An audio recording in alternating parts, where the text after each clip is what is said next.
ওমরের জিন্দিগি পরে দেখেন, এক বেদুবা আসছে, একজন প্রেগনেন্ট মহিলাকে নিয়ে এক বেদুইন আসছে, সে ওমরের কাছে কিছু চায়।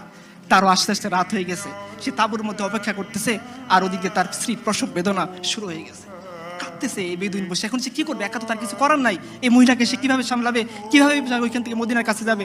ও ওমরের কাছে ধরা পড়ছে, ওমরের কাছে ধরা পড়ছে। ওমর বলছে, তোমার কি হয়েছে? বেদুইন বলছে, তুমি সরো এখান থেকে, তুমি পুরুষ মানুষ, তুমি কি করতে পারবো আমাকে এই মুহূর্তে? ওমর বলতেছেন, ভালোই না, তোমার কি হয়েছে? বলছে, দেখো আমি আমিরুল মুমিনিন ওমরের সাথে দেখা করতে আসছিলাম, আর পথের মধ্যে আমার স্ত্রী ছিল প্রেগনেন্ট, সে এসে এই অবস্থায় পড়ে গেছে, এখন তার বাচ্চা হবে, আমি পুরুষ মানুষ, এই মহিলাকে নিয়ে এখন কি করব, চিন্তায় পড়ে আসি। ওমর একটু ওয়েট করলেন না, তিনি তার স্ত্রী উম্মে কুলসুমের কাছে গিয়ে বলতেছেন, হে উম্মে কুলসুম, তোমাকে আল্লাহ একটা সুযোগ দিয়েছেন, তুমি সেটা অ্যাকসেপ্ট করবা কিনা? বলছে, কি সুযোগ? বলছে, তোমাকে আল্লাহ সুযোগ দিয়েছে সব কামে কভার করার। এক বেদুইন আমি দেখে আসলাম, সে তার স্ত্রী নিয়ে, গর্ভধারিণী স্ত্রী, তার ব্যথা শুরু হয়ে গেছে, এই মুহূর্তে তাকে দেখার মতো কেউ নাই, আমিও পুরুষ মানুষ, তাকে কিছু করতে পারবো না, তোমাকে আল্লাহ সুযোগ দিয়েছেন, চলো আমরা যাকে ফার্স্ট লেডি বলি, সে আমিরুল মুমিনিন ওমরের স্ত্রী, তিনি চলে গেলেন বাচ্চা হওয়ার জন্য যে সমস্ত ইকুইপমেন্টস লাগে সেগুলো নিয়ে, আর উমর আটার বস্তা নিয়ে দুইজন রওনা হলেন। তার গোলাম ওই দিনও তাকে বাদশা দিলেন। উমর বললেন, না না না, যে দায়িত্ব আমাকে দিছে সেই দায়িত্বের বোঝা আমি তোমাকে দেবো আইতে চাই না। এই উমর আমিরুল মুমিনিন, তার স্ত্রী চলে গেলেন সেই মহিলার কাছে, তিনি মহিলার কাছে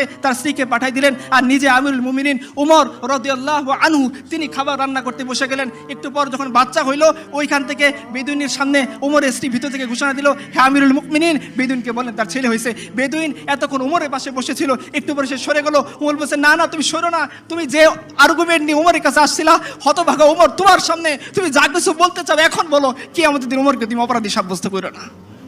আপনারা সিদ্ধান্ত নেন, আপনারা কোন ধরনের জীবন বিধান চান। যে জীবন বিধান একজন শাসককে একজন শাসিতের পায়ের কাছে এনে দেয়, যে জীবন বিধান একজন শাসককে বিচারের কাঠগড়ায় দাঁড় করায় দেয়, যে জীবন বিধান একজন শাসককে উটের বস্তা আটার বস্তা কাঁধে করে জনগণের কাছে পৌঁছে দিতে বাধ্য করে, সেই জীবন ব্যবস্থা না ওই জীবন ব্যবস্থা যারা মানুষের ভোট ডাকাতি করে, যারা মানুষের টাকা ডাকাতি করে, যারা মানুষের অর্থ ছিনতাই করে, জীবন যৌবনকে বিপর্যস্ত করে, লাখ লাখ যুবককে বেকার করে, লাখ লাখ মানুষের স্বাধীনতা হরণ করে, যারা বিদেশে গিয়ে ফুর্তি করে, ফষ্টি নষ্ট করে, তাদের জীবন ব্যবস্থা আপনারা সিদ্ধান্ত নেন। এটা আপনাদের সিদ্ধান্ত, আমি কিছুই বলবো না।